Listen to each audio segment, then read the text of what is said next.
شروع اللہ کے نام سے جو بڑا مہربان نہایت رحم والا ہے۔ میڈیکل اسٹور پر اترتی ابابیلیں سیلز مین سے دوائیں نکلوانے کے بعد پیسے دینے کے لیے جب کاؤنٹر پر پہنچا تو مجھ سے پہلے قطار میں 2 لوگ کھڑے تھے۔ سب سے آگے ایک بوڑھی عورت، اس کے پیچھے ایک نوجوان لڑکا۔ میری دوائیاں کاؤنٹر پر سامنے ہی رکھی تھیں اور ان کے نیچے رسید دبی ہوئی تھی۔ ساتھ ہی 2 اور ڈھیر بھی تھے جو مجھ سے پہلے کھڑے لوگوں کے تھے۔ مجھے جلدی تھی کیونکہ گھر والے گاڑی میں بیٹھے میرا انتظار کر رہے تھے، مگر دیر ہو رہی تھی کیونکہ بوڑھی عورت کاؤنٹر پر چپ چاپ کھڑی تھی۔ میں نے دیکھا وہ بار بار اپنے دبلے پتلے کانپتے ہاتھوں سے سر پر چادر جماتی تھی اور جسم پر لپیٹتی تھی۔ اس کی چادر کسی زمانے میں سفید ہوگی مگر اب گھس کر ہلکی سرمئی سی ہو چکی تھی۔ پاؤں میں عام سی ہوائی چپل اور ہاتھ میں سبزی کی تھیلی تھی۔ میڈیکل اسٹور والے نے خود کار انداز میں عورت کی دواؤں کا بل اٹھایا اور بولا 980 روپے۔ اس نے عورت کی طرف دیکھے بغیر پیسوں کے لیے ہاتھ آگے بڑھا دیا۔ عورت نے چادر میں سے ہاتھ باہر نکالا اور مٹھی میں پکڑے مڑے تڑے 50 روپے کے 2 نوٹ کاؤنٹر پر رکھ دیے، پھر سر جھکا لیا۔ بقایا دکاندار کی آواز اچانک دھیمی ہو گئی، بالکل سرگوشی کے برابر۔ اس نے عورت کی طرف دیکھا۔ بوڑھی عورت سر جھکائے اپنی چادر ٹھیک کرتی رہی۔ شاید 2 سیکنڈز کی خاموشی رہی ہوگی۔ ان 2 سیکنڈز میں ہم سب کو اندازہ ہو گیا کہ عورت کے پاس دواؤں کے پیسے یا تو نہیں ہیں یا کم ہیں اور وہ کشمکش میں ہے کہ کیا کرے، مگر دکاندار نے کوئی لمحہ ضائع کیے بغیر تیزی سے اس کی دواؤں کا ڈھیر تھیلی میں ڈال کر آگے بڑھاتے ہوئے کہا، اچھا ماں جی، شکریہ۔ بوڑھی عورت کا سر بدستور نیچے تھا۔ اس نے کانپتے ہوئے ہاتھوں سے تھیلی پکڑی اور کسی کی طرف دیکھے بغیر دکان سے باہر چلی گئی۔ ہم سب اسے جاتا دیکھتے رہے۔ میں حیران تھا کہ 980 روپے کی دوائیں اس دکاندار نے صرف 100 روپے میں دے دی تھیں۔ اس کی فیاضی سے میں متاثر ہوا تھا۔ جو ہی وہ باہر گئی، دکاندار پہلے ہمیں دیکھ کر مسکرایا، پھر کاؤنٹر پر رکھی پلاسٹک کی ایک شفاف بوتل اٹھا لی جس پر لکھا ڈونیشنز فار میڈیسنز، یعنی دواؤں کے لیے عطیات۔ اس بوتل میں بہت سارے نوٹ نظر آ رہے تھے، زیادہ تر 10 اور 50 کے نوٹ تھے۔ دکاندار نے تیزی سے بوتل کھولی اور اس میں سے مٹھی بھر کر پیسے نکال لیے، پھر جتنے پیسے ہاتھ میں آئے انہیں کاؤنٹر پر رکھ کر گننے لگا۔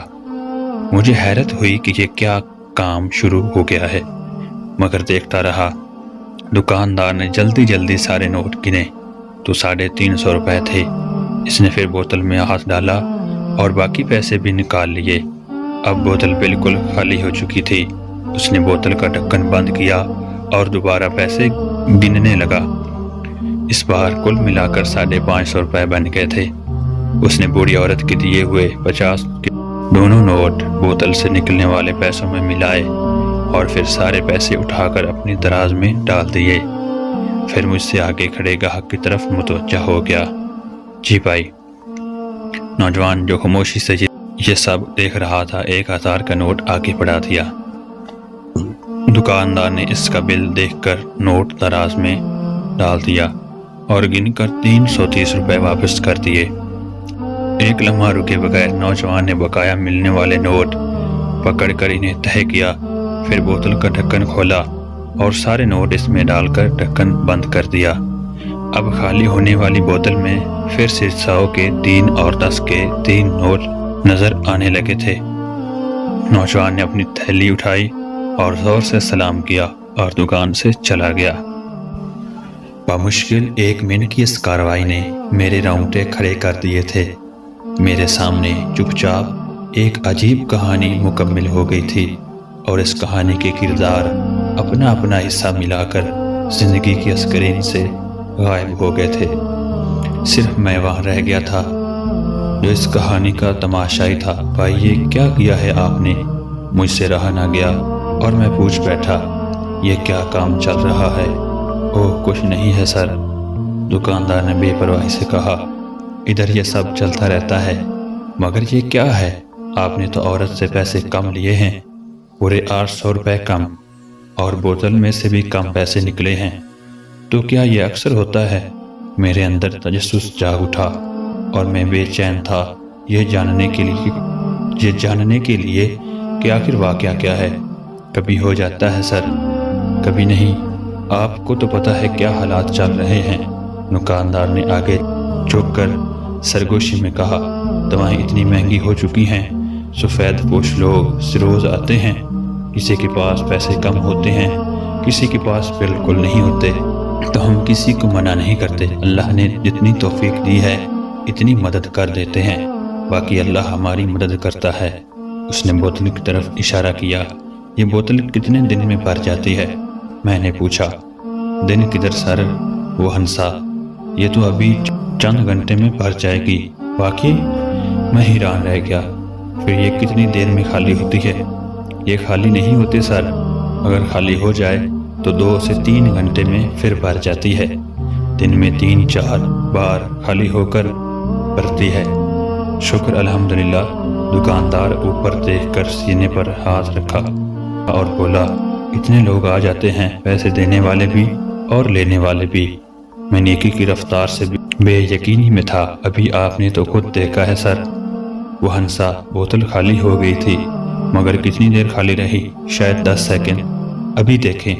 اس نے بوتل میں پیسوں کی طرف اشارہ کیا۔ پیسے دینے والے کون ہیں؟ ادھر کے ہی لوگ ہیں سر، جو دعائیں لینے آتے ہیں وہی اس میں پیسے ڈالتے ہیں، اور جو دعائیں لیتے ہیں ان پیسوں سے وہ کون لوگ ہیں؟ میں نے پوچھا۔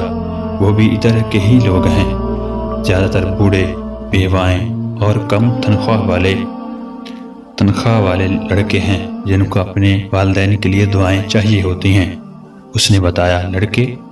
میرا دل لرز گیا۔ لڑکے کیوں لیتے ہیں چندے کی دعائیں؟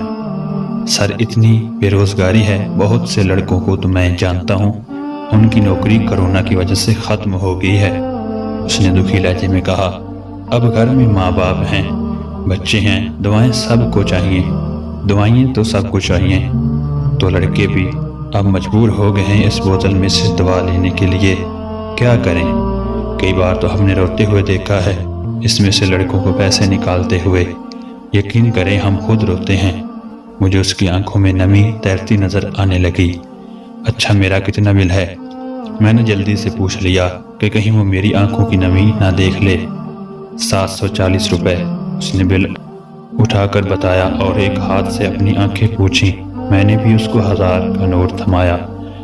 جو پیسے باقی بچے بوتل کا ڈھکن کھول کر اس میں ڈال دیے۔ جزاک اللہ سر۔ وہ مسکرایا اور کاؤنٹر سے ایک ٹافی اٹھا کر مجھے پکڑا دی۔ میں سوچتا ہوا گاڑی میں آ بیٹھا۔ غربت کی آگ ضرور بھڑک رہی ہے، مفلسی کے شعلے آسمان سے باتیں کر رہے ہیں، مگر آسمانوں سے ابابیلوں کے جھنڈ بھی اپنی چونچوں میں پانی کی بوندیں لیے قطار باندھے اتر رہے ہیں۔ خدا کے بندے اپنا کام کر رہے ہیں، چپ چاپ، گمنام، صلہ و ستائش کی تمنا سے دور، اس یقین کے ساتھ کہ خدا دیکھ رہا ہے کہ اس کے بندے اب بھی اس کے کام میں مصروف ہیں۔ ویڈیو کیسی لگی لائک اور کومنٹ ضرور کیجیے گا۔ مزید ویڈیوز کے لیے چینل کو سبسکرائب اور گھنٹی کے بٹن کو ضرور دبائیے گا۔